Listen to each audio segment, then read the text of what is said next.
Different types of RNA, उसके बारे में। आरएनए बेसिकली दो तरह का होगा, एक होगा जेनेटिक आरएनए और एक नॉन जेनेटिक आरएनए।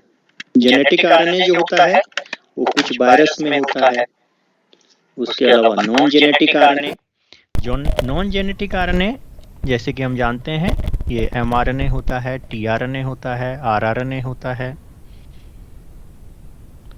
ये सब आरएनए के डिफरेंट टाइप्स हैं।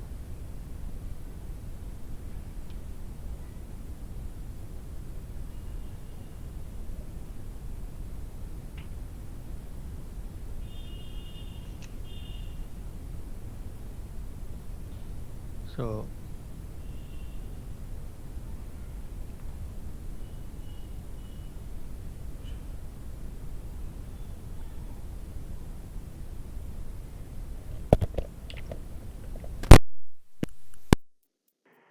अगला टॉपिक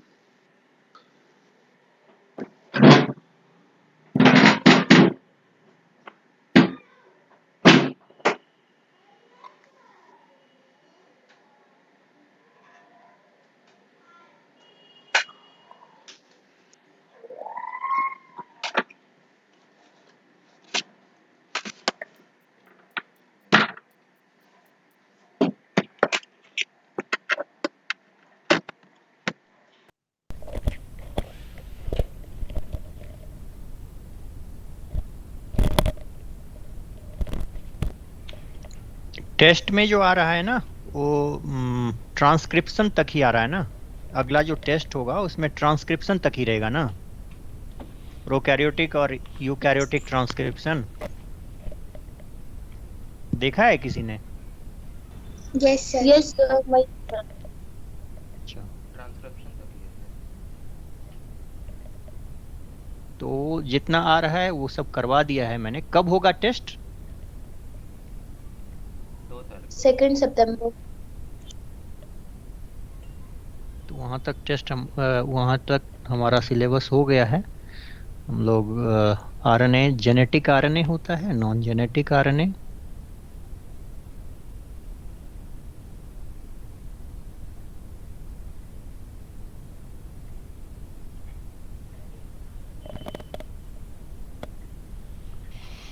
जेनेटिक आरएनए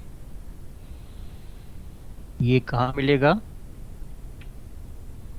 इन सम वायरसेस लाइक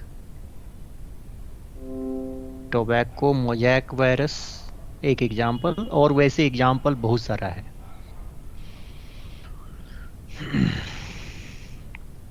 ये सब एग्जाम्पल मैंने सिखा दिया है आपको कि RNA, single standard RNA, double standard RNA और सब का एग्जाम्पल दिया हुआ है, तो सब में जेनेटिक मटेरियल हो जाएगा। जैसे कि आरएसबी है, एचआईवी है, उसके बाद क्यूबी बैक्टीरियोफेज एक मिलेगा जिसमें कि है वो बैक्टीरियोफेज लेकिन उसमें आरएनए होता है। बहुत सारे एग्जाम्पल्स हैं।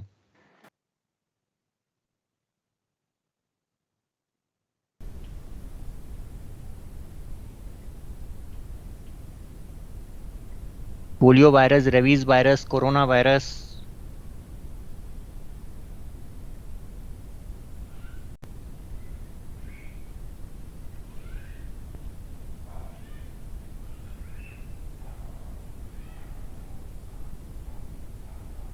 ये आपको नहीं दिमाग में रहे, ये एनसीईआरटी में दिया हुआ है, क्यूबी बैक्टीरियोफेज, ये याद कर लीजिएगा जरूर। चलिए, non genetic RNA in prokaryote, in eukaryote.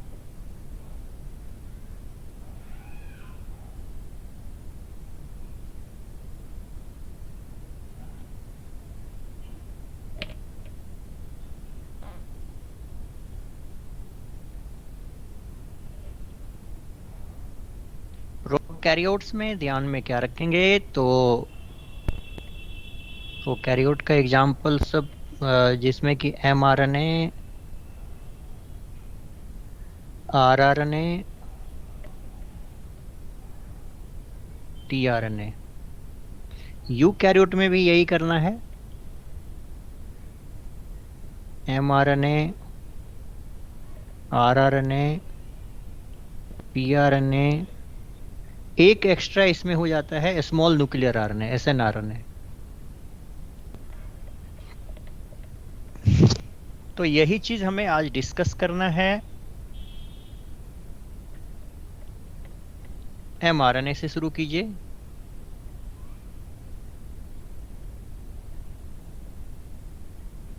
पूरा नाम मैसेंजर आरएनए। तो स्क्रीन थोड़ा ऊपर कीजिए।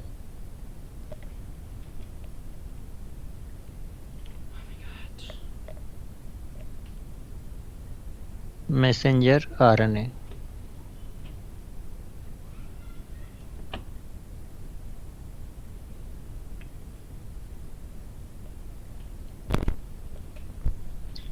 सर हो गया।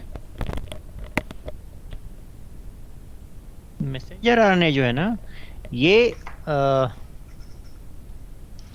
जो इंफॉर्मेशन होता है प्रोटीन सिंथेसिस, उसको ये कैरी करता है, डीएनए से पॉलीपेप्टाइड में ले जाता है उसको। ये it is only 5% of total RNA.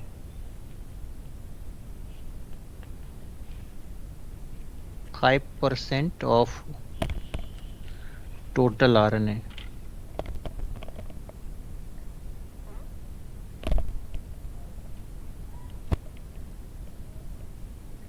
ये लॉन्गेस्ट होता है, longest RNA.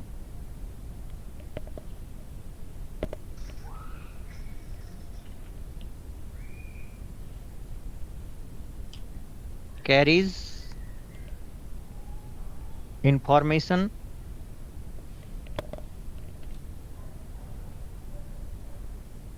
genetic information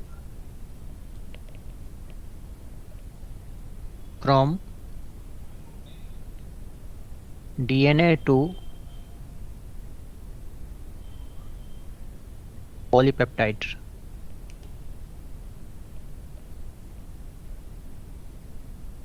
Carries genetic information from DNA to polypeptide.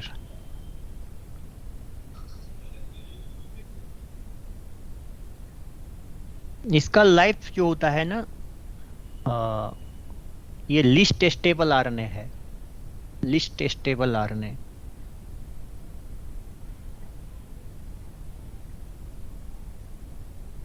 मतलब कि इसका लाइफ स्पैन बहुत कम होता है।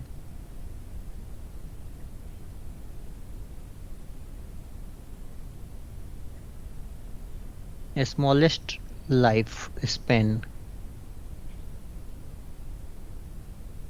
लेकिन यूकैरियोट में अगर हम लाइफ स्पैन बढ़ाना चाह रहे हैं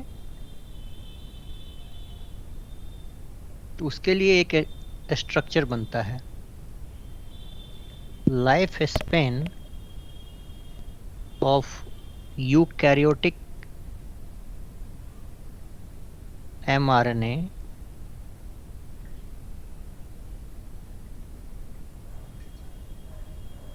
can be increased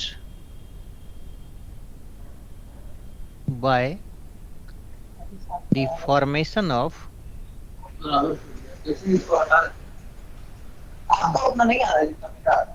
बंद कर दीजिए इसको।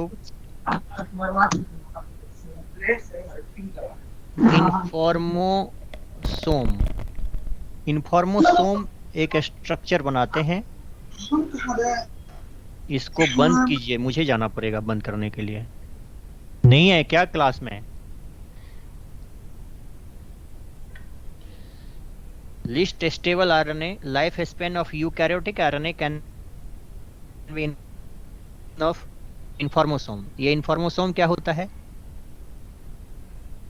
mRNA coated with protein. मतलब क्या हुआ?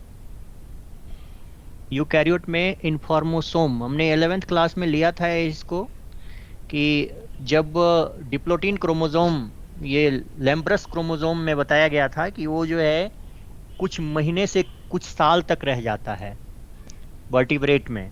तो वहाँ पर हमने कहा था कि वो उसका जो क्रोमोसोम होता है वो बहुत सारा एमआरएनए बना करके इन्फॉर्मोसोम के रूप में रखता है और बाद में प्रोटीन बनाता है, एग व्हाइट बनाता है। तो ये रहा एक एमआरएनए, इसके ऊपर प्रोटीन का कोट चढ़ा देते हैं, बन गया ये इन्फॉर्मोसोम।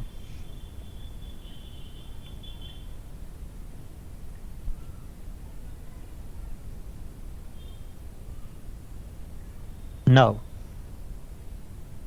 प्रोकैरियोटिक और यूकैरियोटिक एमआरएनए जो होता है कुछ डिफरेंस है। Prokaryotic mRNA and eukaryotic mRNA.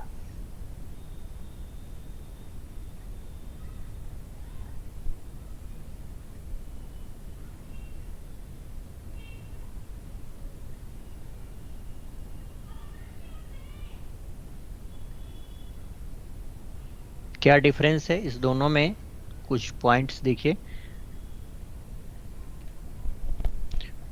RNA मोनोसिस्ट्रोनिक बोलेंगे या पॉलीसिस्ट्रोनिक बोलेंगे, क्योंकि मैंने सिस्ट्रॉन जब बता रहा था तब मैंने कुछ बताया था कि प्रोकैरियोट में जो जीन होता है वो मोस्ट ऑफ द जीन जो होता है वो पॉलीसिस्ट्रोनिक होता है, तो एमआरएनए भी पॉलीसिस्ट्रोनिक हो जाएगा।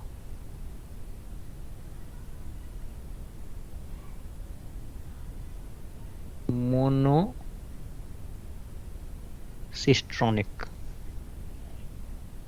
एक स्ट्रक्चर जो प्रोकैरियोटिक डीएनए में मिलेगा, एमआरएनए में मिलेगा, वो है Shine Dalgarno sequence. Shine Dalgarno sequence present, ये अभी मैं बताऊंगा। साइन डेलगार्नो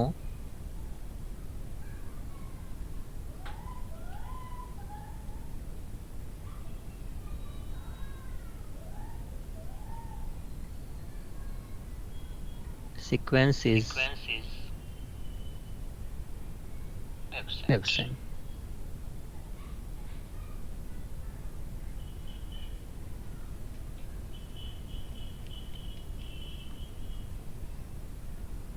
थर्ड पॉइंट,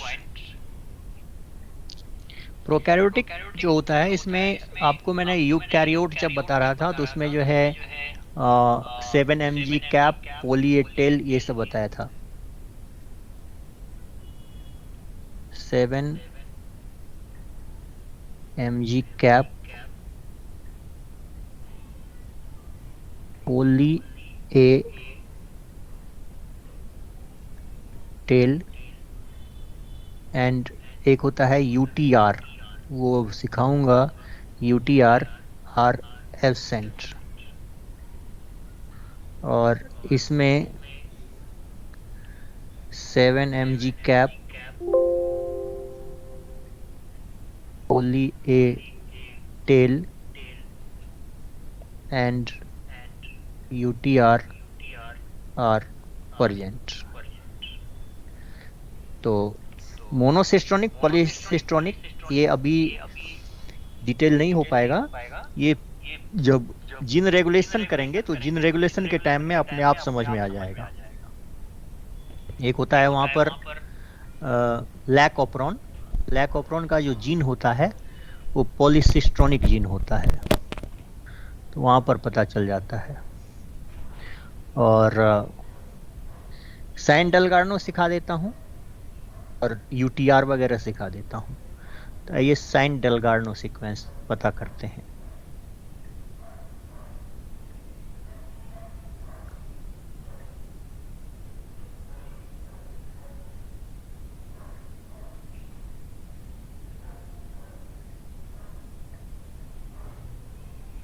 इस साइन डेलगार्नो सीक्वेंस क्या होता है, ये है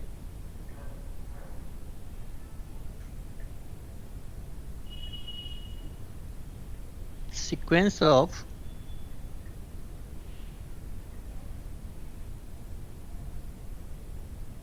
of AGGU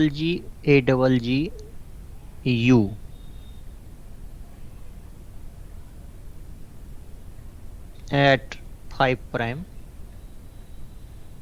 of mRNA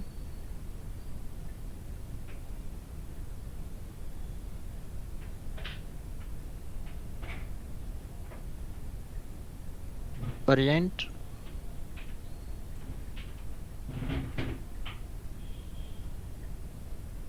present 7 nucleotides before the initiation codon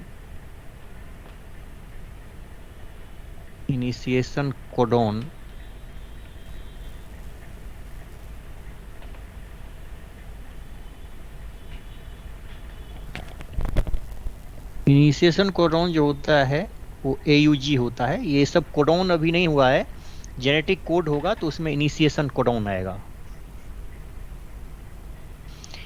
समझते हैं इसकी क्या जरूरत है। थोड़ा सा मैंने बता दिया है आपको कि यूकैरियोट में जो होता है 5 प्राइम पर 7 मिथाइल ग्वेनोसाइन ट्राइफॉस्फेट कैप होता है, 7 मिथाइल ग्वेनोसाइन ट्राइफॉस्फेट कैप होता है। और उसको पहचान कौन करता है? तो cap binding protein of ribosome.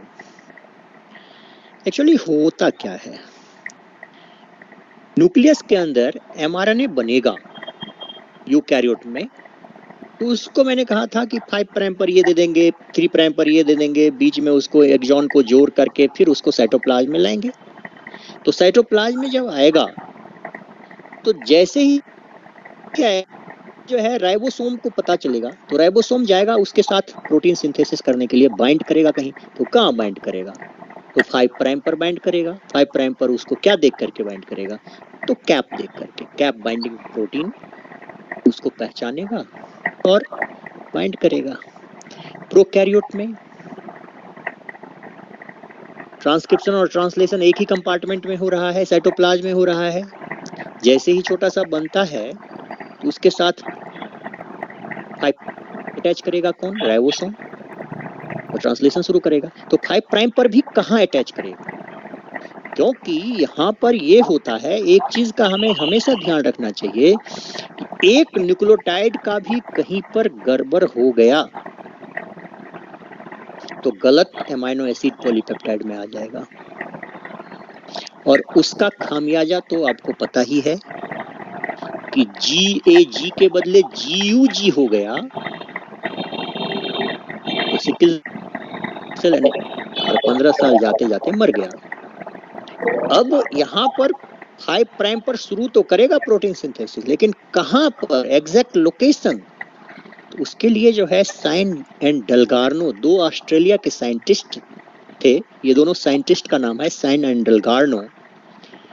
उन्होंने पता किया कि 5 प्राइम पर ये स्पेशल सीक्वेंस होता है, उसी को राइबोसोम पहचान करता है। तो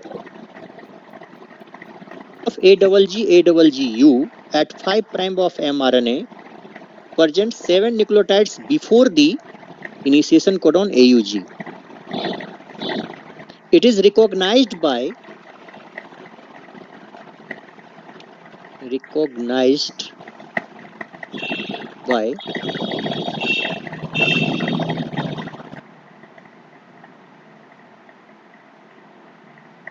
16S rRNA of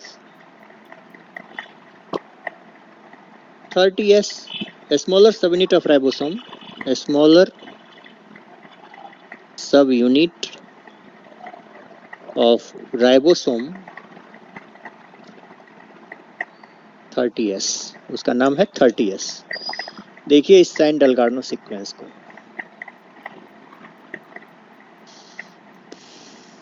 ये है एक mRNA,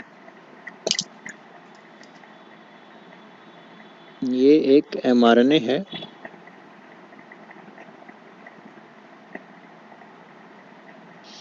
इसमें कहीं पर AUG है, इनिशिएशन कोडॉन है,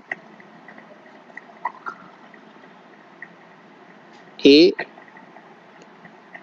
यू जी, इनिशिएशन कोडोन। इससे 7 न्यूक्लियोटाइड पहले, 1 2 3 4 5 6 7, ये 7 हेक्साप्यूरिन है ये, और यू है उसमें। तो ए जी यू है। ये है कहाँ पर? 5 प्राइम पर है, इधर 3 प्राइम कर दीजिए। अब इसको पहचान करने के लिए आ रहा है कौन? 16 SRRNA। 16 SRRNA ये है, जिसका कि ये 3 प्राइम है, ये 5 प्राइम है। इसके पास में रहता है यू सी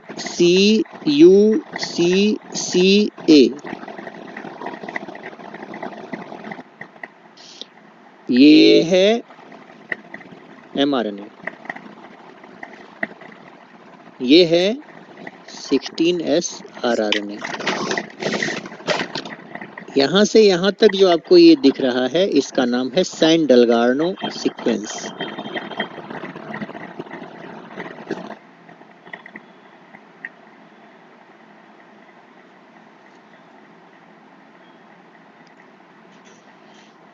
इसको देख करके पहचान कर लेगा और उसके साथ बाइंड हो जाएगा।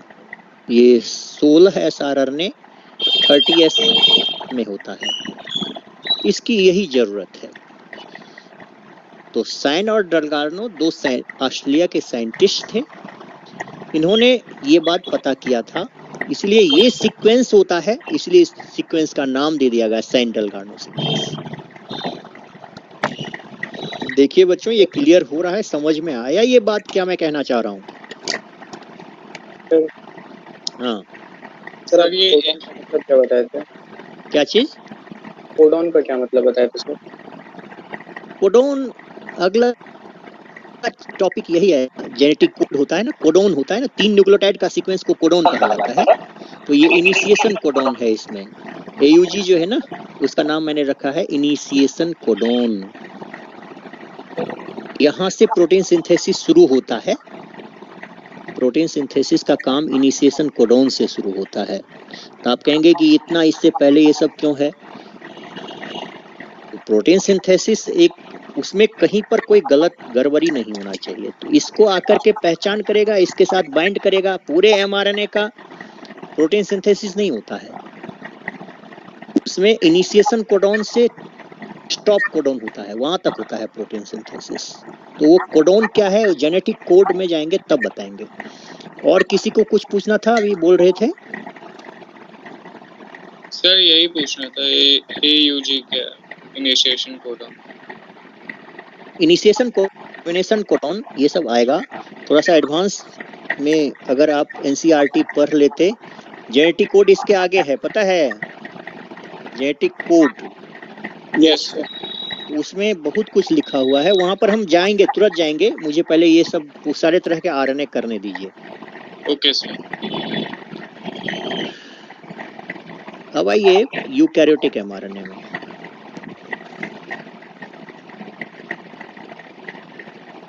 यूकैरियोटिक mRNA, hnRNA से हमने बनाया है यूकैरियोटिक mRNA को। कुछ बातें बताया था, कुछ बात अभी बता रहे हैं।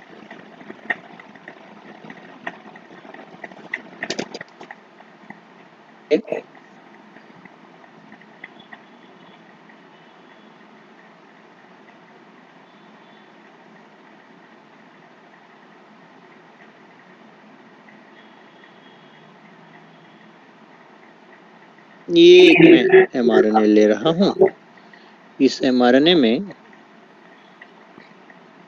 7 mg कैप होगा शुरू में, पोली A टेल होगा इधर। उसके अलावा एक UTR होता है, UTR होता है, और फिर AUG होता है, इनिशिएशन कोडोन। और यहाँ पर स्टॉप कोडोन हम ले लेते हैं। तो स्टॉप कोडोन में UAA होता है, ये स्टॉप कोडोन हो गया। अब इसमें क्या सब है, यहाँ पर 7 मिथाइल ग्वेनोसाइन ट्राइफॉस्फेट, यहाँ पर पोली एटेल, तो AN, नाम सब क्या है, कैप है ये 7 mg कैप,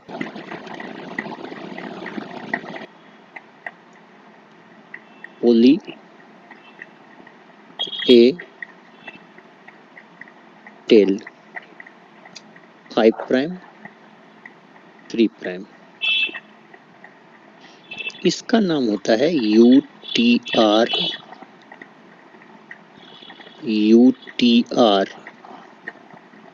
यहाँ पर ये जो AUG है इसका नाम इनिशिएशन कोडॉन,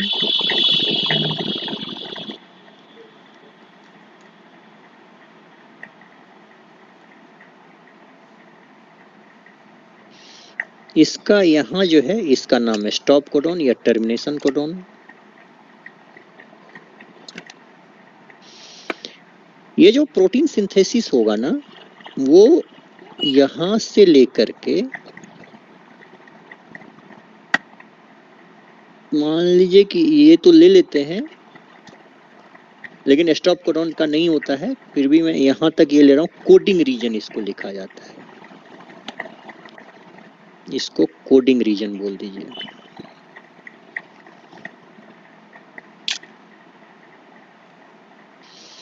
यानी coding region, sense codon, coding strand के जैसा ही तो mRNA होता है, तो कोड करता है यहाँ से यहाँ तक ही, प्रोटीन सिंथेसिस यहाँ से यहाँ तक होगा। इसके पहले ये सब जो है कैप है, पोली ए टेल, मैंने कुछ बताया था इस सब के बारे में। यहाँ पर UTR आ गया। UTR का मतलब क्या होता है, पूरा नाम है अनट्रांसलेटेड रीजन, अनट्रांसलेटेड रीजन। इसका ट्रांसलेशन नहीं होता है,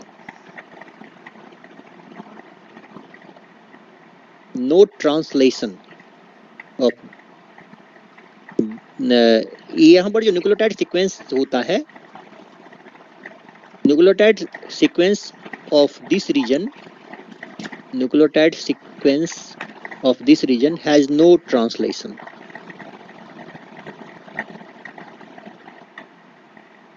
Nucleotide sequence of this region has no translation. तो ये करेगा क्या, ये कोडिंग रीजन को प्रोटेक्ट करता है और ट्रांसलेशन को एफिशिएंट बनाता है।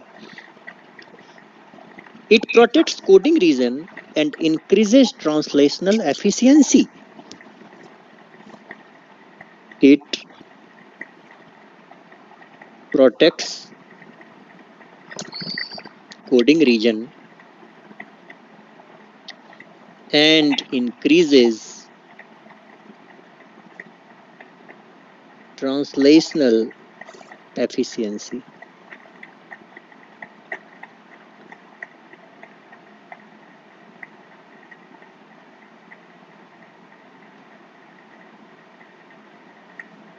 ये है UTR, मतलब mRNA जो है यूकैरियोट का, उसमें ये कुछ अलग पॉइंट सब, तो आपको इतना पॉइंट पता करना पड़ेगा कि UTR, AUG U और UA ये सब तो बताया जाएगा आगे, लेकिन 7 mg cap, poly A tell और UTR ये यूकैरियोटिक mRNA में होता है और प्रोकैरियोटिक mRNA में साइन डेल्गार्नो होता है। इतना अभी आप जो है पता कर लीजिए। हो गया खत्म, mRNA हमारा हो गया, mRNA कर लिया हम लोगों ने। अब rRNA देख लेते हैं। राइबोसोमल RNA, हाँ बेटा। सर वो कोडिंग रीजन को लास्ट स्टेज तक क्यों नहीं लेंगे, सेकंड रीजन है सर वो। क्या चीज? कोडिंग रीजन वाला सर UAA में सेकंड लास्ट ए तक ले गए, लास्ट वाले ए तक नहीं उसको टर्मिनेट किए। ले लीजिए, वहां तक भी ले लीजिए। एक्चुअली जहां पर UAA है ना, वहां पर वो UAA कोई भी कोड नहीं करेगा, किसी भी अमीनो एसिड को कोड नहीं करेगा। पॉलीपेप्टाइड AUG से बनेगा और मान लीजिए यहाँ पर जो है 1000 है न्यूक्लियोटाइड है, मान लीजिए 900 न्यूक्लियोटाइड है वहां तक पहुंचते पहुंचते, कोडोन जो बनेगा वो 300 बनेगा, क्योंकि 3 न्यूक्लियोटाइड का एक कोडोन होता है। उसमें 900 में से न्यूक्लियोटाइड में से लास्ट का जो 3 न्यूक्लियोटाइड होगा उसका प्रोटीन सिंथेसिस में काम नहीं होता है, क्योंकि वो जो है स्टॉप करने वाला है चीज, इसलिए मैंने नहीं लिया। लेकिन ऐसे बुक में ऐसे नहीं लिखा रहता है, बुक में सीधे कर देगा कि उसके बाद वहां से वहां तक कोडिंग रीजन, और ठीक है कोडिंग रीजन, क्योंकि 900 में 3 ही तो है, वो अलग है। ये आपको आगे पता चल जाएगा कि क्यों मैं वहां तक नहीं पहुंचाया उसको, वहां वैसे वो तो पहुंचा ही दिया है मैंने। आप समझ लीजिए कि ये पूरा पूरा कोडिंग, इसका दूसरा नाम हम नहीं दे सकते हैं, यहाँ से यहाँ तक कोडिंग रीजन ही है। AUG से UAA तक पूरा कोडिंग रीजन आप समझ लीजिए, उसको कोडिंग रीजन ही कहा जाता है। टॉपिक चेंज करते हैं, राइबोसोमल RNA, नाम है rRNA। rRNA जो होता है ना, ये टोटल RNA का 80% होता है, सबसे ज्यादा यही होता है, 80% ऑफ टोटल RNA। पूरा नाम इसका क्या होगा ये लिखना होगा क्या, या आप समझ रहे हैं rRNA का पूरा मतलब? Ribosomal RNA 80% of total RNA। Since इसके साथ प्रोटीन लगा रहता है, इसीलिए ये सबसे स्टेबल RNA है, most stable RNA, most stable RNA। इसको कोई काट नहीं सकता है, क्यों? क्योंकि ये जो है प्रोटीन रहेगा। प्रोटीन क्यों रहता है वो तो तुरंत पता चल जाएगा। थर्ड पॉइंट, ये जो है ना प्रोटीन मोस्ट स्टेबल RNA इसलिए है क्योंकि ये स्ट्रक्चरल कंपोनेंट ऑफ राइबोसोम है, structural component of ribosome. Ribosome बनाता है ये ना, इसीलिए। अब राइबोसोम से ही रिलेशन है इसका, तो राइबोसोम पता कर लीजिए। राइबोसोम जैसे कि आपको पता है 70S राइबोसोम,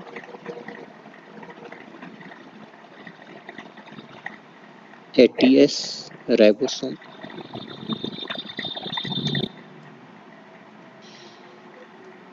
70S और 80S।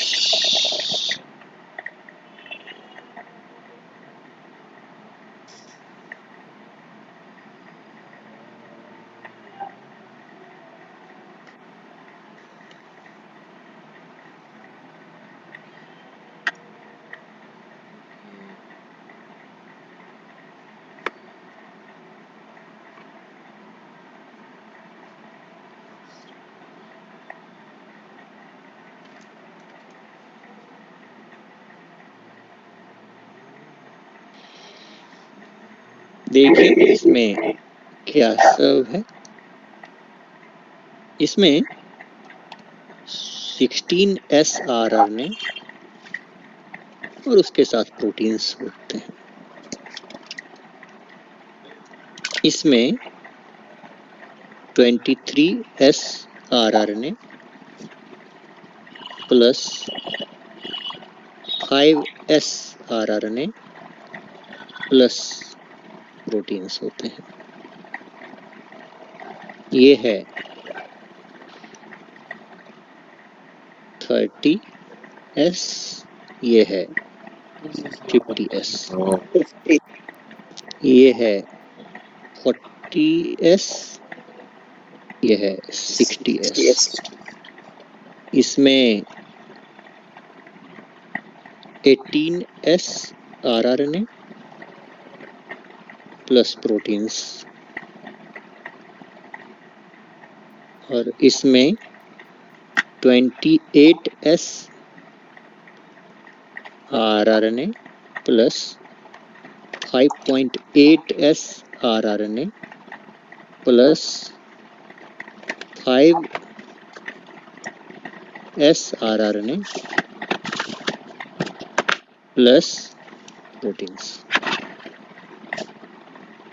अब यहाँ आकर के आपको ये आरएनए के जितने भी टाइप हैं वो पता करने पड़ेंगे, क्योंकि एनसीईआरटी में भी दिया हुआ है। 11th में हमने उतना नहीं जोड़ दिया कि 11th में आप नहीं याद करेंगे चलेगा, लेकिन 12 में आने के बाद इसके आरआरएनए के जो टाइप हैं वो टोटल टाइप यहाँ पर हो गए 6 टाइप, 6 या 5 टाइप के हुए ना। टोटल कितने हुए देखिए तो, ऊपर से लेता हूँ 28, 23, 28, 23, 18, 16, 5.8, 5, 6 टाइप के।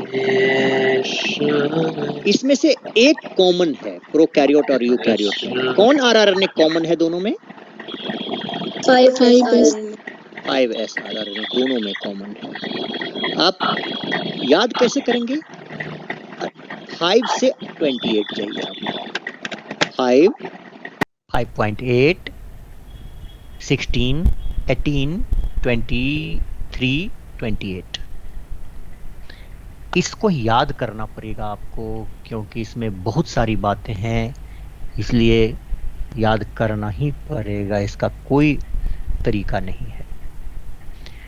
अब आइए, आप लोगों को कभी हम राइबोजाइम सिखा रहे थे। राइबोजाइम में एक राइबोजाइम मैंने बता दिया आपको। कौन राइबोजाइम बताया इससे पहले? स्नर्फ्स जो था ना वो राइबोजाइम था, और एक राइबोजाइम था ribonuclease P. Yes sir. Ribonuclease P जो मैंने लिखा था वो कहां पर काम आएगा, समझते हैं उसको? राइबोन्यूक्लियस पी के बारे में यहां पर मैं समझा रहा हूं।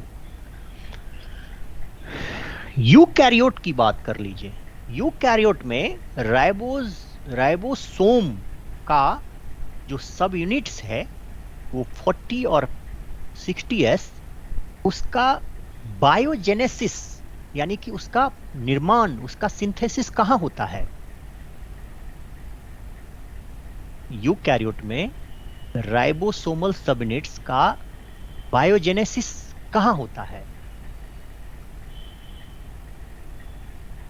अरे कैसे चलेगा भाई, 11th में सब सिखाया हुआ है। अरे न्यूक्लियस के अंदर न्यूक्लियोलस जो है ना, वहीं पर तो राइबोसोमल आरएनए और राइबोसोमल प्रोटीन आ जाता है बाहर से, और राइबोसोमल आरएनए वहीं बनता है और वो राइबोसोमल सब यूनिट बनाता है ना। इसीलिए तो लिखा गया था ना 11th में कि more numerous and larger in size in those cells which are actively involved in protein synthesis।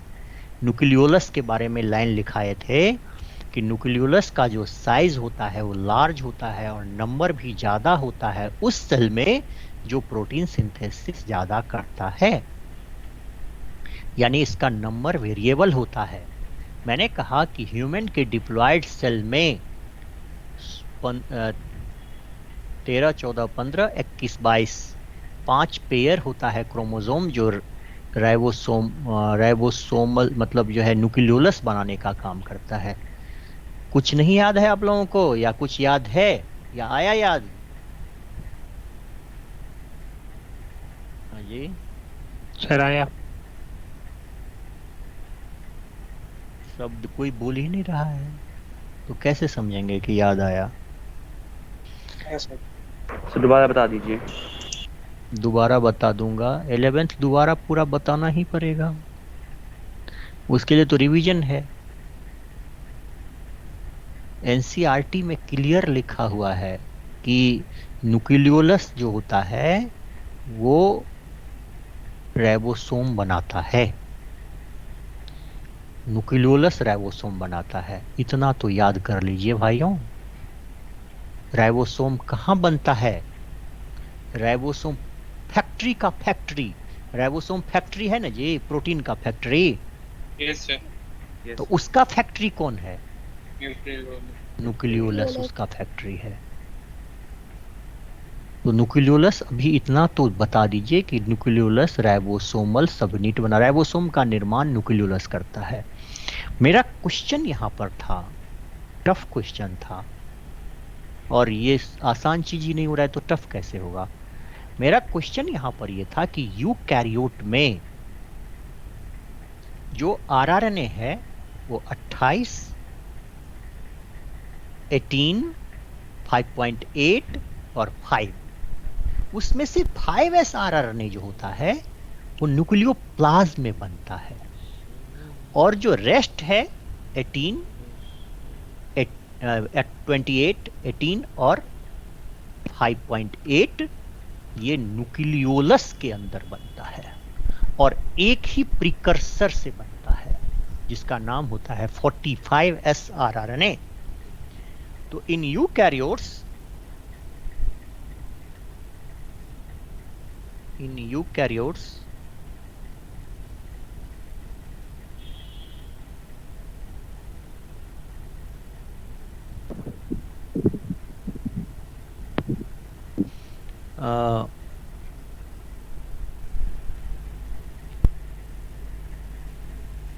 S rRNA,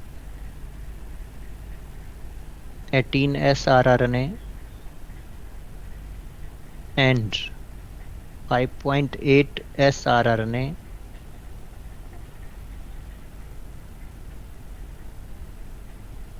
are produced from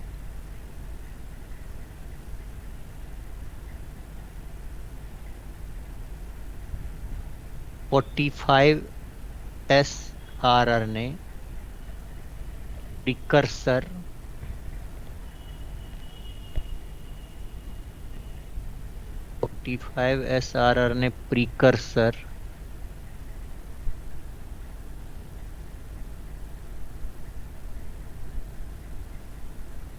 by ribonuclease P activity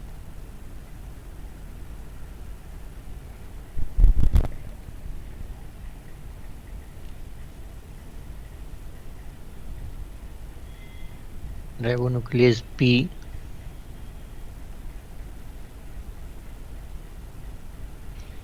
ribozyme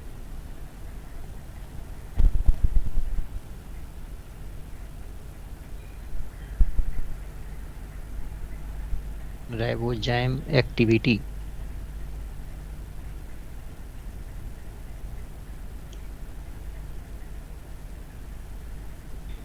ribozyme, बस ना रहने दीजिए। 5s rRNA is synthesized in nucleoplasm. 5s is synthesized in nucleoplasm.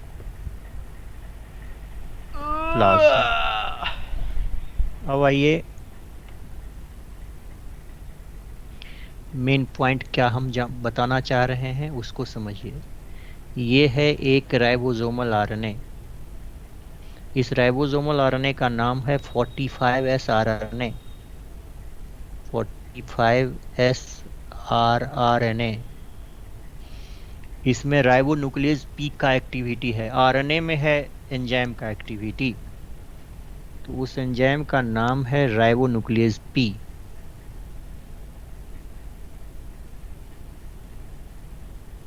Ribonuclease P है इसमें, इसी में है ये एक्टिविटी, ये कोई एंजाइम अलग से नहीं है, आरएनए में है ये प्रॉपर्टी। अब इससे 28, 18, एक मिनट, अब इससे 28, 18, 5.8 ये बन जाएगा।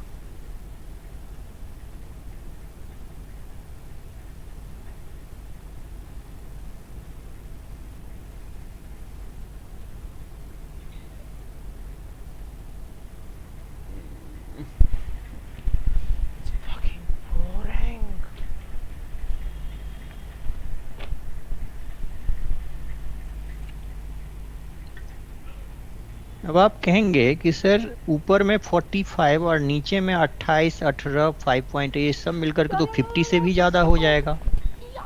बिल्कुल होगा, लेकिन ये उसी तरह से है जिस तरह से 30 और 50 मिलकर के 70 हुआ, उसी तरह से 28, 18 और 5.8 मिलकर के 45 होगा। ये डेंसिटी पर डिपेंड, डेंसिटी ग्रेडियंट होता है इसका, यानी कि राइबोसोम में जो सब यूनिट 2 है 50 और 30, उसको ऐड करने से 70 हो जाता है, 50 नहीं होता है। उसी तरह से ये है। बताइए कुछ आरएनए के बारे में। कौन सा आरएनए कॉमन था ये आपने देख लिया, और यूकैरियोट में राइबोसोमल सब यूनिट कहाँ बनता है, वो याद रखिएगा, न्यूक्लियोलस में बनता है। Nucleo in eukaryotes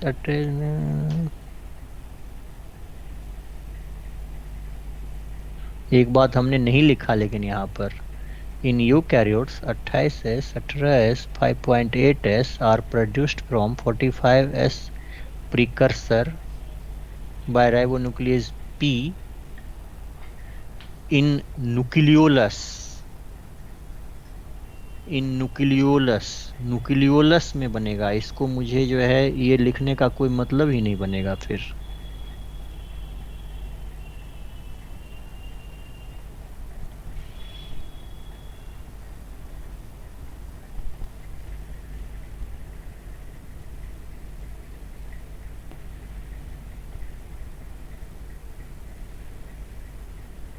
in nucleolus, while 5S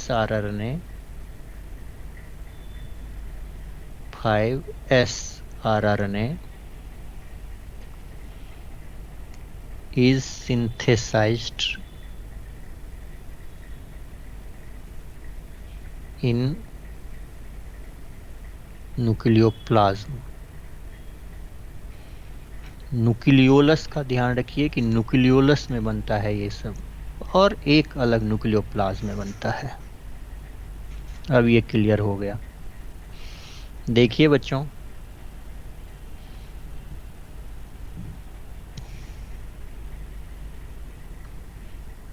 देखिए अगर कोई दिक्कत आ रहा है तो पूछ लीजिए, पानी पी लेता हूँ।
तो ये आरआरएनए समझ गए बच्चों?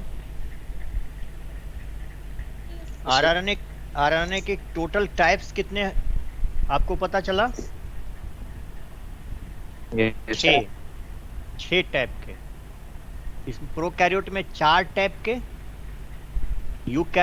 प्रोकैरियोट में 3 टाइप के, यूकैरियोट में 4 टाइप के, और दोनों में एक कॉमन वो 5s, इसीलिए टोटल 6 हो जाता है। चलिए आगे बढ़ते हैं। अब अगला है टीआरएनए के बारे में, लास्ट टीआरएनए। उससे पहले एक चीज मैं बता दूं आपको,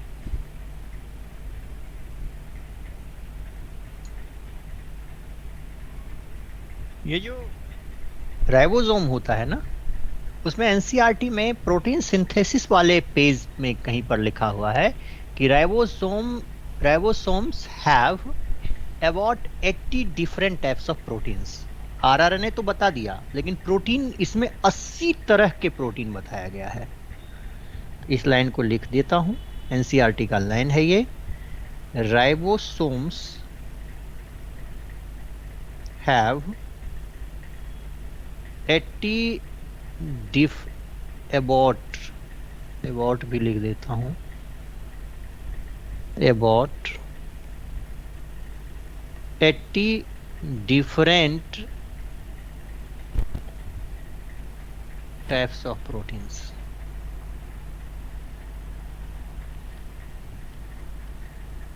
हमको ये नहीं देखना है कि उसमें कितना प्रोकैरियोट में कितना, यूकैरियोट, 80 डिफरेंट टाइप्स का प्रोटीन एनसीईआरटी लिख रहा है। उसी को याद कर लेंगे कि राइबोसोम जो होता है वो तो टाइप सब अलग अलग है, लेकिन उसमें 80 तरह के डिफरेंट टाइप्स के प्रोटीन्स होते हैं। अब आ जाइए टीआरएनए में चलते हैं, लास्ट टाइप के आरएनए टीआरएनए।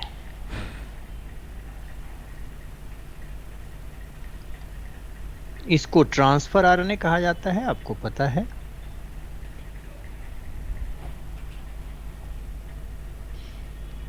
ये एडेप्टर मॉलिक्यूल का काम करता है, एडेप्टर आरएनए बोलते हैं क्योंकि ये acts as adaptor molecule.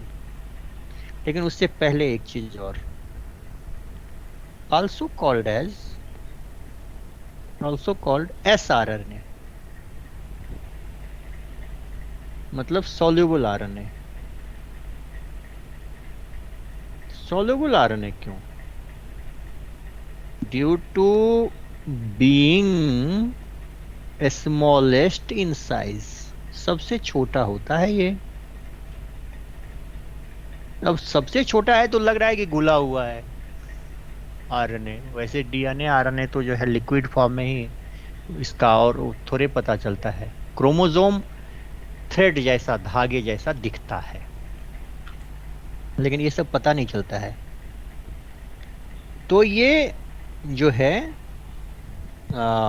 Smallest size का टीआरएनए को रखा जाता है, सबसे छोटा टीआरएनए। और ये सबसे छोटा होने के चलते सॉल्युबल माना जाता है, सॉल्युबल आरएनए कहा जाता है इसको। TRNA acts as adaptor molecule for amino acid. ये अमीनो एसिड को अपने साथ जोड़ता है और उसको एक जगह से दूसरे जगह ले जाता है।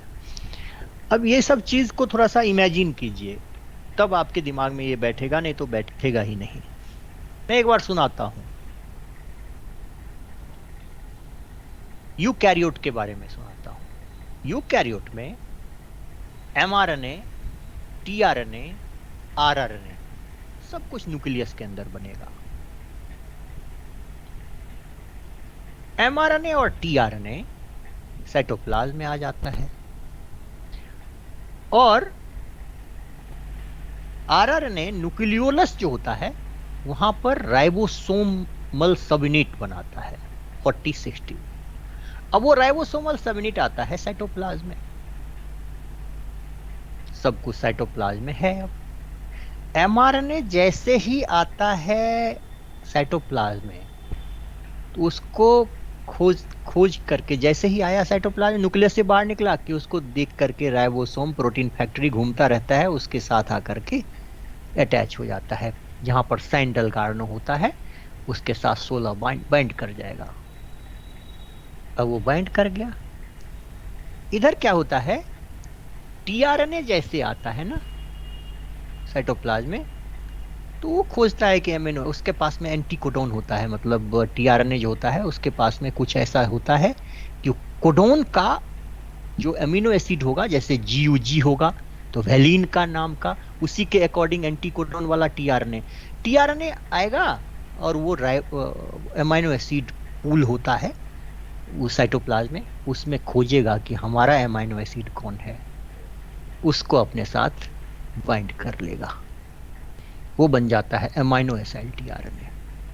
अब वो tRNA वहां से आएगा कहाँ, प्रोटीन फैक्ट्री को खोजेगा कि कहाँ है प्रोटीन फैक्ट्री, जहां पर mRNA उसके साथ जुड़ा हुआ है स्मॉलर सबयूनिट के, और बाद में लार्जर सबयूनिट भी जुड़ जाता है, तो उसमें अब वो प्रोटीन फैक्ट्री यानी उस प्लेटफॉर्म पर tRNA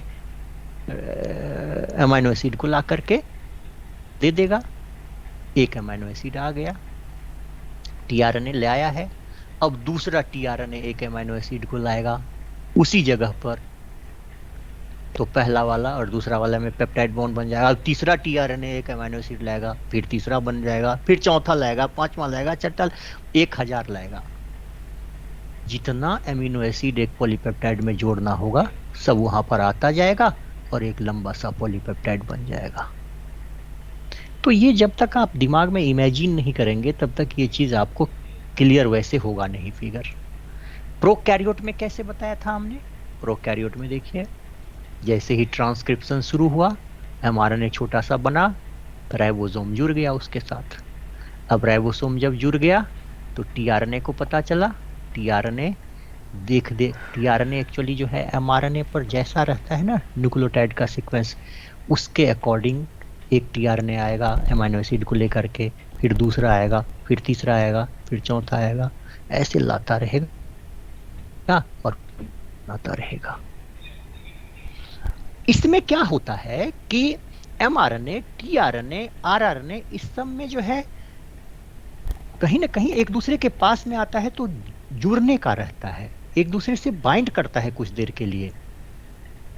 tRNA आएगा तो ये नहीं कि अब दूर से ही फेंक के जलाया जाएगा, आएगा वहां पर राइबोसोम प्रोटीन फैक्ट्री में आएगा, राइबोसोम से भी जुड़ना होता है, mRNA से जुड़ना होता है, अपना अमीनो एसिड जब तक उसका ले नहीं लेता है तब तक वो वहां से अलग नहीं होता है। अमीनो एसिड जब ले लेगा उसका तब वो tRNA अलग हो जाएगा, फिर दूसरा tRNA अमीनो एसिड को लेकर के आएगा, वहां पर अमीनो एसिड को दे देगा, फिर वो चला जाएगा, ऐसे चलता रहता है काम। तो वही tRNA समझा रहा हूं। तो tRNA कैसा काम करता है, एक्ट्स एज एडेप्टर मॉलिक्यूल। इससे पहले ये it is 15% of total RNA, it is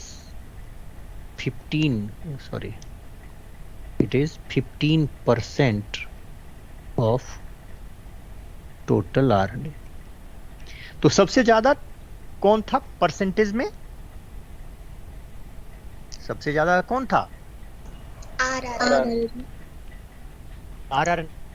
सबसे कम कौन होता है, mRNA, और ये है 15%, 15% होता है।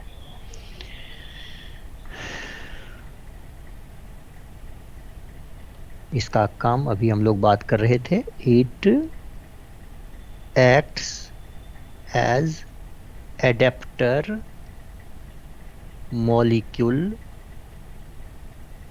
Of amino acid, amino acid का ये एडेप्टर मॉलिक्यूल है, से छोटा RNA है। इसका दो तरह का शेप बताया गया है, उसमें एक होता है क्लोवर लीफ शेप और एक होता है इन्वर्टेड एल शेप। तो clover leaf shape of tRNA, clover leaf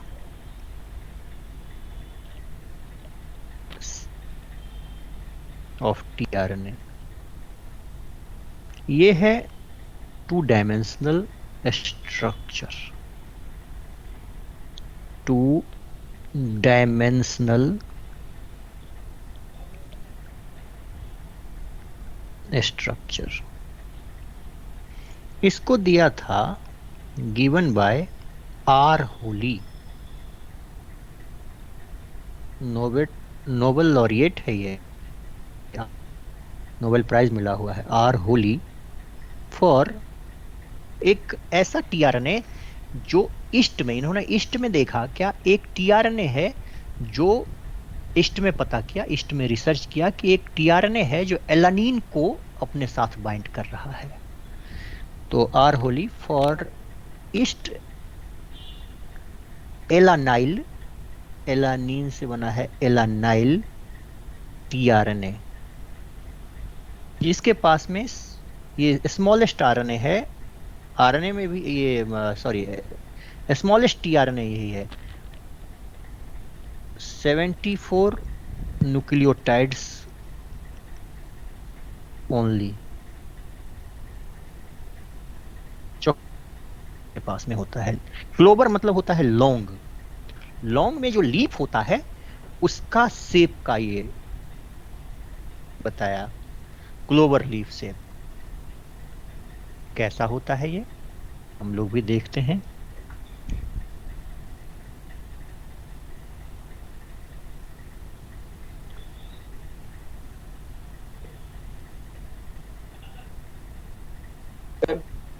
बेटा सर इसी चीज के लिए इनको नोबेल प्राइज मिला था। नोबेल प्राइज अकेले इनको नहीं मिला था, एक्चुअली आर होली को, खुराना, उसके बाद नेरेनबर्ग, सब को मिला 1968 में नोबेल प्राइज दिया जाता है, क्योंकि इस सब का काम होगा आगे। देखिए प्रोटीन सिंथेसिस तक हम जाएंगे तब सारे साइंटिस्ट के बारे में, सब एक दूसरे से जुड़ा हुआ काम है। आर होली ने ये बताया कि ऐसे होता है, एक एक बात का बहुत इंपॉर्टेंस होता है। आपको कैसे पता कि टीआरएनए ऐसा होता है, टीआरएनए में ये तो ये सब तो रिसर्च, जब सीवियर रिसर्च होता है तब इस सब चीज़ का पता चलता है। तो इन्होंने ये बताया था, तो अकेले इनको नहीं मिला था, और लेकिन इनको मिला था इसी काम के लिए। तो मैं दिखाता हूँ कि ये क्या था।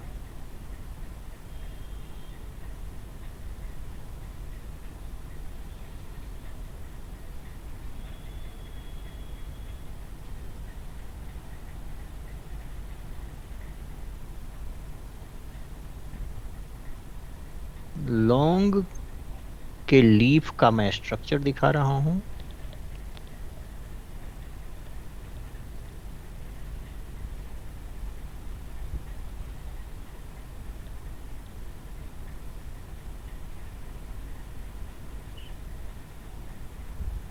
इसमें यहां पर ACC फिक्स है और यहां पर G फिक्स है, फिक्स होगा ये G। यहाँ पर है 3 प्राइम, यहाँ पर है 5 प्राइम। पहले इस बात को समझ लीजिए, अगर मैं एक हाथ से पकड़ लूँ 3 प्राइम को और एक हाथ से पकड़ लूँ 5 प्राइम को और खींचूँ है ना इसको, तो ये लंबा हो जाएगा, सिंगल स्ट्रैंडेड हो जाएगा। लेकिन होता क्या है कि ये डबल स्ट्रैंडेड ऐसे बन गया है, ये ऐसे ऐसे बना करके ये डबल स्ट्रैंडेड हो गया है। ये डबल स्ट्रैंडेड होता नहीं है, ये आरएनए है, ये सिंगल स्ट्रैंडेड होता है, लेकिन ये ऐसा बना लिया है। तो ऐसा जो बनाया है, तो इसमें H बॉन्ड यहां पर दिखा देते हैं।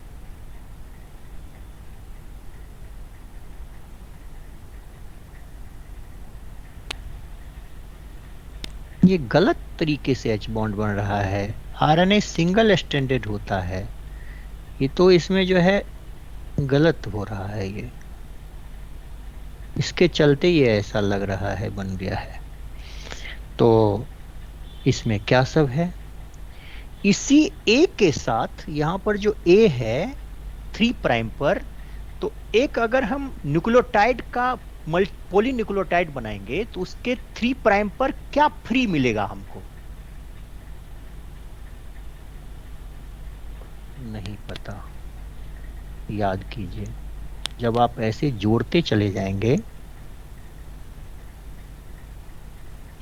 जोड़ते जा रहे हैं, जोड़ते जा रहे हैं, जोड़ते जा रहे हैं, तो यहाँ पर OH मिलेगा। इसको 3 प्राइम बोलेंगे आप? बताइए कोई। Yes sir. तो ये 3 प्राइम है, A का 3A न्यूक्लियोटाइड होगा, उसका OH रहता है, उसी OH के साथ अटैच होता है अमाइनो एसिड। तो ये अमाइनो एसिड को अपने साथ बाइंड कर लेता है और उसको प्रोटीन सिंथेसिस के जगह पर ले जाएगा। तो ये हो गया अमीनो एसिड, AA मतलब अमीनो एसिड। पूरा नाम लिख देता हूं यहां पर, अमीनो एसिड। अब इसमें जो है हमको 5 आर्म दिख रहा है, 5 आर्म मिल रहा है। इसका नाम है एडेप्टर आर्म, क्योंकि यही अमीनो एसिड को ले रहा है, एडेप्टर आर्म। ये और आर्म का नाम नहीं होता है, ये इसका नाम होता है वेरिएबल आर्म, वेरिएबल आर्म। क्योंकि ये वेरिएबल आर्म पर ही टीआरएनए का लेंथ डिटरमाइन होता है। इसी से सभी में एडेप्टर आर्म ये सब जितना है रहेगा, लेकिन वेरिएबल आर्म किसी में लंबा, किसी में छोटा। तो जिसका 74 न्यूक्लियोटाइड वाला और 80 न्यूक्लियोटाइड वाला, 90 न्यूक्लियोटाइड वाला, 200 न्यूक्लियोटाइड वाला, वो वेरिएबल आर्म पर ही डिपेंड करता है।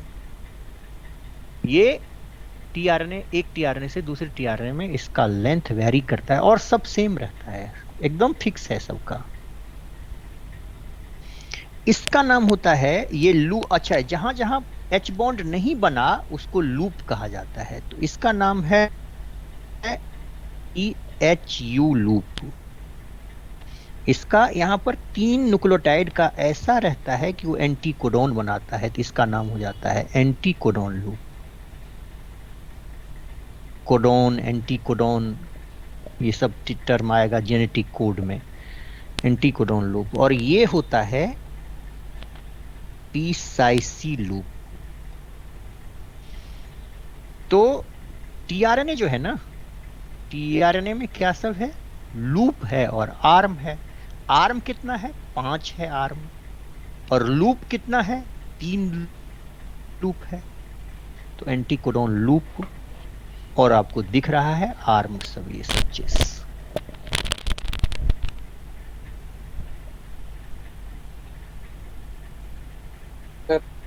हाँ बेटा, सर वो वही दिखाया ना कि अमीनो एसिड ए वाले से अटैच होगा जब आएगा तो। बिल्कुल बिल्कुल,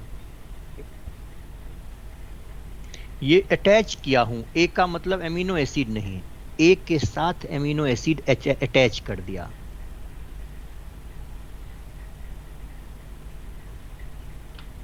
ए फॉर एडेनिन, एडेनिन नाम के न्यूक्लियोटाइड के साथ अमीनो एसिड अटैच करूंगा। एक बात और कि 5 प्राइम पर हमेशा G रहेगा फिक्स, कोई नहीं उसको हटा सकता है। 3 प्राइम पर ACC ही फिक्स रहेगा, उसका भी कोई दूसरा ऑप्शन नहीं है। अब आइए कि ये अमीनो एसिड को तो अब ले लिया, अब इसको जाना कहाँ है? अच्छा, अमीनो एसिड को लिया, ऐसे नहीं लिया, एक एंजाइम काम करेगा वहां पर। वो भी है कि बिना एंजाइम ही जोड़ने में मदद करेगा, लेकिन वो एंजाइम को पहचान करता होता है। ये देखिए, कुछ बातें और इसमें सीखना पड़ेगा आपको, अभी क्लियर नहीं होगा।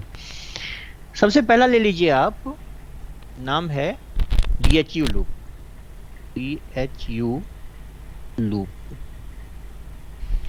इसमें जो है न्यूक्लियोटाइड पेयर्ड है या अनपेयर्ड है? लूप में लूप कोई भी होगा उसमें अनपेयर्ड न्यूक्लियोटाइड होता है, और जहां पर आर्म है वहां पर पेयरिंग हो गया है, H बॉन्ड पेयरिंग कर दिया उसको विथ अनपेयर्ड न्यूक्लियोटाइड्स। वैसे 7 होता है, मैं लिखता नहीं हूँ कि 7 में कौन कौन। 7 यहाँ भी रहता है, 7 यहाँ भी रहता है, तो सीधे लिख देता हूँ विथ अनपेयर्ड न्यूक्लियोटाइड्स। लूप जो भी होगा उसमें अनपेयर्ड न्यूक्लियोटाइड रहेगा। DHU लूप, इसमें with unusual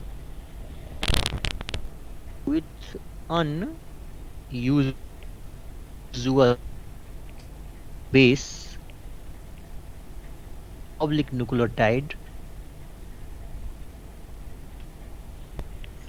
डाइहाइड्रोयूरिडीन।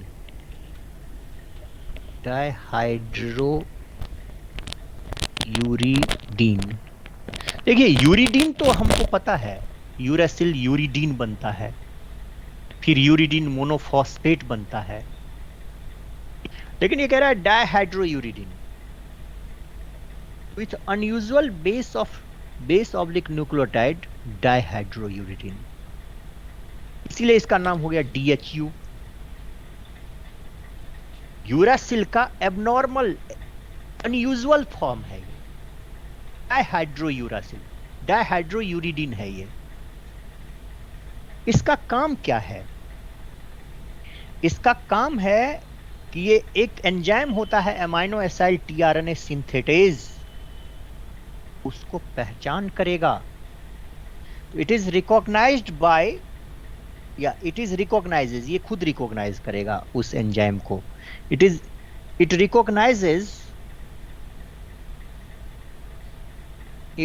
recognizes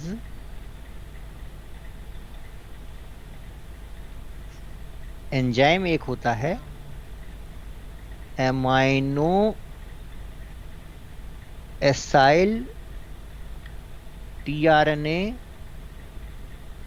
synthetase. It recognizes enzyme amino acyl tRNA synthetase. tRNA synthetase enzyme को ये पहचान करेगा।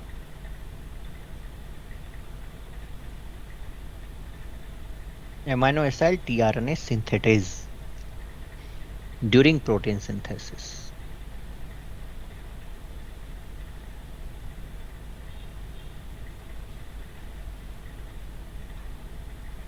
प्रोटीन सिंथेसिस के टाइम में ये होगा। अब आप कहेंगे एमाइनो एसिड tRNA सिंथेटेज का काम क्या होता है? तो ये जो एमाइनो एसिड को बाइंड किया है ना, बाइंडिंग के लिए चाहिए उसको amino acid tRNA synthetase enzyme, उसी से होगा ये। तो वो आएगा आगे। एमाइनो एसिड tRNA सिंथेटेज से हम tRNA के साथ जोड़ेंगे एमाइनो एसिड को, वो कैसे काम होगा वो हम आगे बताएंगे प्रोटीन सिंथेसिस के टाइम में। DHU लूप हो गया। अब दूसरा यहां पर हमको दिख रहा है एंटीकोडॉन लूप। एंटीकोडॉन लूप, फिर यहां पर अनपेयर्ड बेस है, लेकिन इसमें 3 न्यूक्लियोटाइड स्पेशल होता है। It has triplet nucleotide.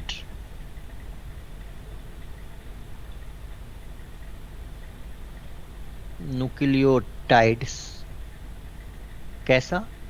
तो कंप्लीमेंट्री टू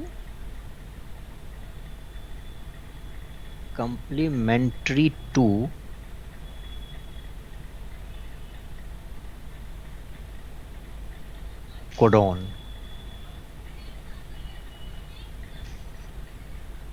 इन mRNA।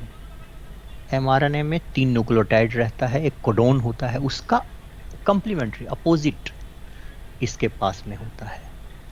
तो ये जाता है एंटीकोडॉन mRNA को खोज करके, और उस mRNA पर जाकर के जो कोडॉन होता है उसके साथ इसका एंटीकोडॉन कुछ देर के लिए H बॉन्ड बना करके प्लेटफॉर्म पर रुकता है।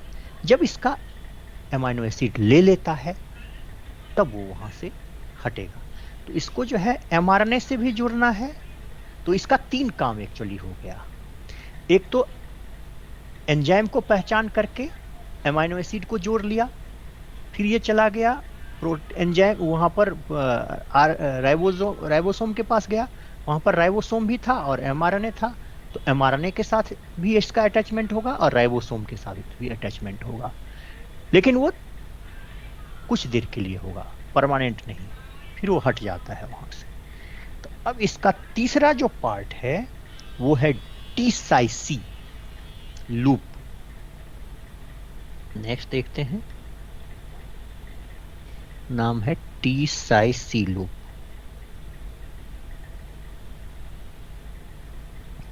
इट हैज अनयूजुअल बेस, यहां भी है एक अनयूजुअल बेस, नाम है स्यूडोयूरिडीन। साई का मतलब यहां पर है स्यूडोयूरिडीन, स्यूडोयूरिडीन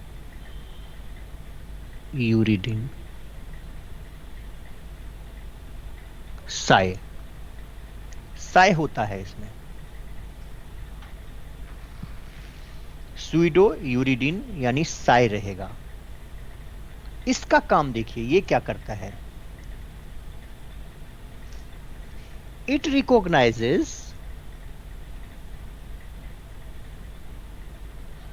recognizes 5s rRNA of larger subunit of ribosome, larger subunit of ribosome। वो भी प्रोटीन सिंथेसिस के टाइम में ही ये काम करेगा। तो उसको पहचान करके तो एक तरफ ये 5s से जुड़ जाएगा, लार्जर सबयूनिट से जुड़ जाएगा, और एक तरफ जो है उससे जुड़ गया है, एमआरएनए से जुड़ गया है। इसका जैसे ही ले लेगा एमिनो एसिड, अब ये फ्री होकर के फिर वहां से निकल जाता है। तो क्लोवर लीफ मॉडल में आपको जो है आर्म और लूप, तो आर्म में एक एडेप्टर आर्म जो था, एक्सेप्टर आर्म भी कहा जाता है उसको, एडेप्टर आर्म जो इसको यहां पर लिखा है ना, उसको एक्सेप्टर आर्म भी लिख देता हूं।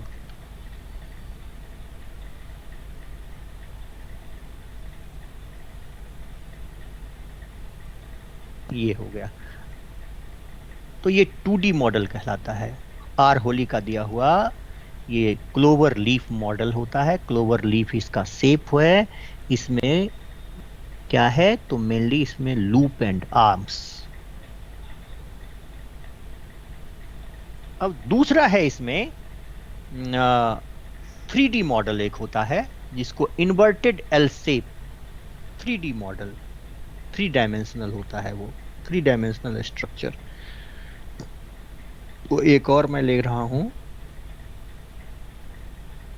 इन्वर्टेड एल शेप, उल्टा एल कर देंगे।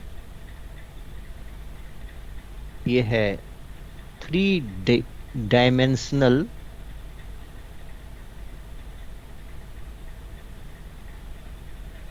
Structure of tRNA. ये एक्चुअल शेप यही है इसका, actual shape of tRNA. It is actual shape of tRNA given by Kim and Klug। किम और क्लग का दिया हुआ है।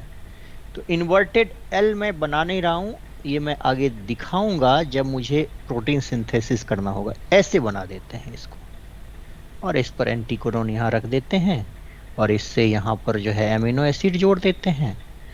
तो इसको मैं वहाँ पर दिखाऊंगा। यहाँ पर इन्वर्टेड एल आप समझ लीजिए, बस हो गया। ये 3 तरह के आरएनए के बारे में जब आपको पता चल जाता है, तब आपका टॉपिक शुरू हो जाता है जेनेटिक कोड। तो अगला टॉपिक जो आपका होगा उसका नाम है जेनेटिक कोड। जेनेटिक कोड पूरा पता करेंगे तब प्रोटीन सिंथेसिस।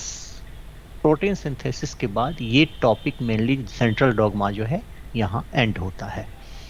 तो जेनेटिक कोड के बारे में हम कुछ बातें डिस्कस करते हैं जितना कर पाएंगे आज।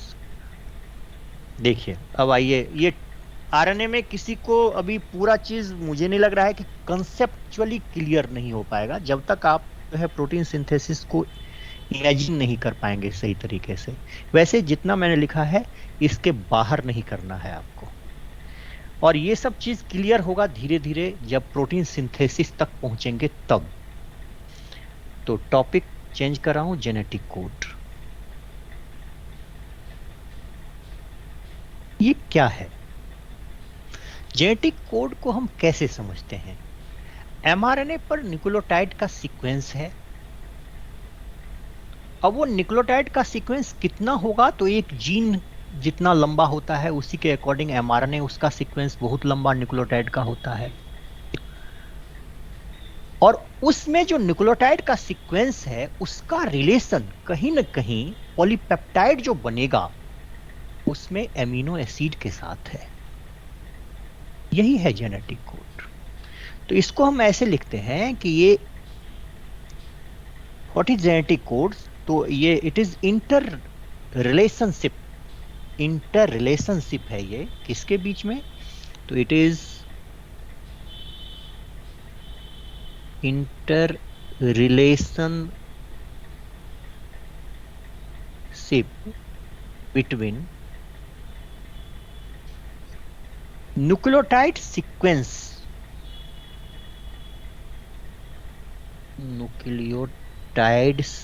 Sequence in mRNA and amino acid sequence in polypeptide. इसमें कोई रिलेशनशिप है इसी चीज को। ये जो जेनेटिक कोड जो फाइनल हुआ, इसमें फिजिक्स का जानकार, कोई केमिस्ट्री का जानकार, कोई बायोलॉजी का जानकार, सब मिल करके ये जेनेटिक कोड में काम कंट्रीब्यूट किया हुआ है। तो term genetic code was given by एक फिजिक्स के जानकार थे, नाम है George गैमो। Term genetic code was given by genetic code was given by George Gamow, a physicist, physics का जानकार है ये। हम बताना क्या चाह रहे हैं उसको मैं थोड़ा सा,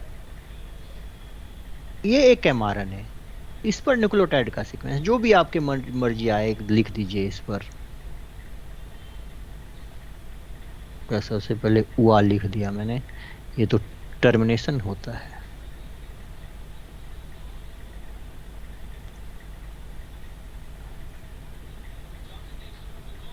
एक कोई भी ले लिया हमने, यहां पर लिख दिया AUG UCCUGCUAGC,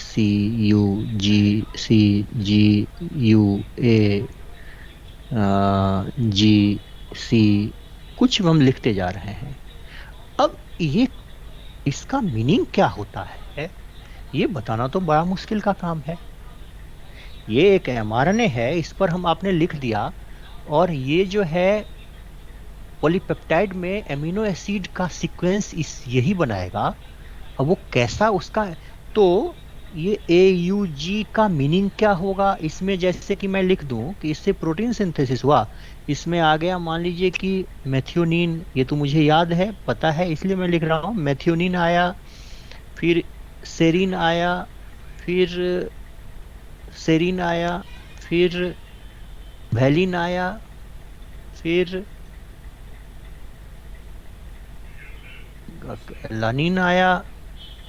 ये तो मुझे याद किया है मैंने, इसलिए मैंने लिख दिया। लेकिन शुरू में ये कैसे पता चलेगा? इसके तो बहुत सारे रिसर्च होना चाहिए इसके लिए। वही सब रिसर्च हुआ है, तब ये पता चला। तो सबसे पहला काम इसमें जो है वो कहाँ से शुरू हुआ है उसको देखते हैं। सबसे पहले एक थे सिबेरो ओकोआ। सिबेरो ओकोआ ने क्या किया, टेस्ट ट्यूब में mRNA बना दिया। और वो कैसे, तो बिना कोई टेम्पलेट लिए हुए। टेम्पलेट आपको मैंने बताया था कि आर्थर कॉर्नबर्ग साहब थे। टेस्ट ट्यूब में तो डीएनए बनाए, लेकिन वो इकोलाई का टेम्पलेट भी ले लिए, पॉल 1 ले लिए, पॉलीमरेज 1 ले लिए, तब बना करके दिखाए थे। तो वो इन्होंने, ओकोआ ने क्या किया, टेस्ट ट्यूब में mRNA बना दिया और उस mRNA से पॉलीपेप्टाइड बनता है। तो जब हमको पता रहेगा कि ये mRNA हमने बनाया और उससे क्या पॉलीपेप्टाइड, तो उसका मीनिंग पता चल सकता है। तो सबसे पहला काम इसमें मैं देखता हूं, first in vitro synthesis of mRNA। और वो कैसा, तो टेम्पलेट इंडिपेंडेंट मैनर। तो देखिए ये इंपॉर्टेंट डिस्कवरी है, first in vitro synthesis of, first in vitro in test tube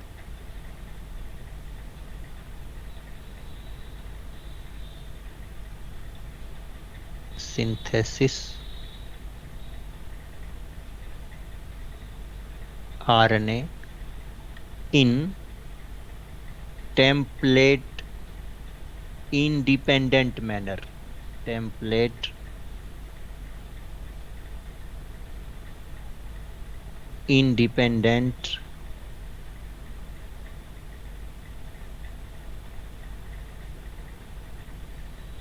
manner. By किसने ये काम किया, सिवेरो ओकोआ। सिवेरो ओकोआ ने किया था। एनसीईआरटी में लाइन दिया हुआ है, आप जब देखेंगे तो इसको एकदम याद करना है अच्छी तरह से। सिवेरो Ochoa, he used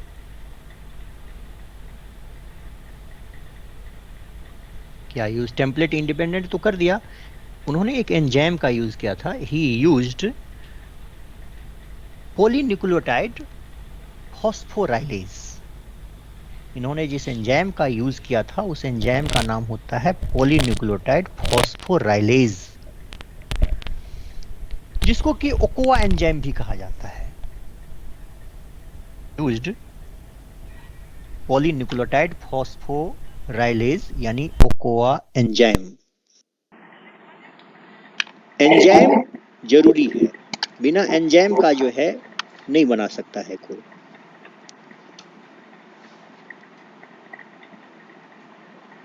polynucleotide phosphorylase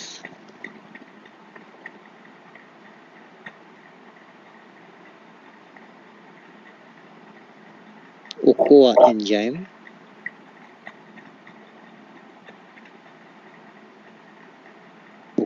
enzyme for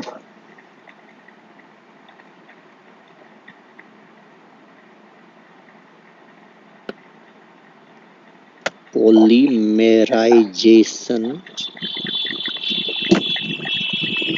of RNA।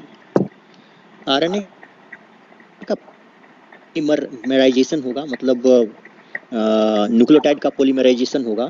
Polymerisation of RNA कह सकते हैं, न्यूक्लियोटाइड का पॉलीमराइजेशन होकर के आरएनए बनेगा, बहुत सारे न्यूक्लियोटाइड को जोड़ने के लिए। तो he used polynucleotide phosphorylase Ochoa enzyme for polymerization of RNA. RNA बना दिया इसने। कैसा बनाया, टेम्पलेट इंडिपेंडेंट मैनर में बनाया।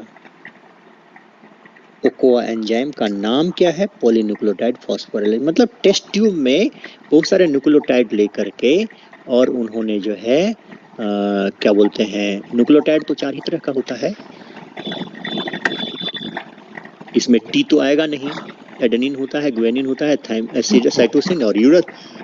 इतने लेकर के उन्होंने जो है आरएनए बना दिया एंजाइम का यूज करके। तो ये it was very big discovery. अब दूसरा काम होता है डिस्कवरी या क्रैकिंग या डिसाइफरिंग ऑफ जेनेटिक कोड, वो नैरेनबर्ग और मैथाई का है। उसके बाद आएगा एच.जी. खुराना का काम, और फिर हम लोग जेनेटिक कोड समझ जाएंगे। तो आज मैं यहीं तक रुकता हूँ। इस टॉपिक को मैं नेक्स्ट क्लास में डिस्कस करूँगा। आज मैं जेनेटिक कोड में फाइनल जो किया है वो आरएनए कैसे बनाया गया।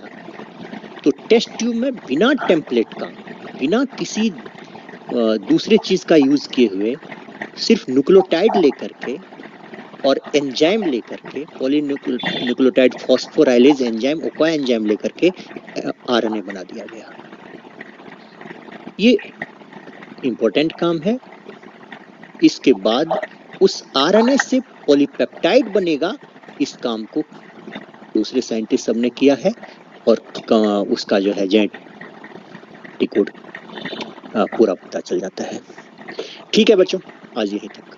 यहाँ तक किसी को कुछ पूछना हो आप पूछ सकते हैं, या कोई आपको जो है बुक में आपने कुछ देखा हो तो उसके बारे में। क्लास हम यहीं तक रखेंगे आज। सर वो पॉलीमराइजेशन तो न्यूक्लियोसाइड का हो रहा है ना? एक मिनट फिर से बोलिए। Sir polymerisation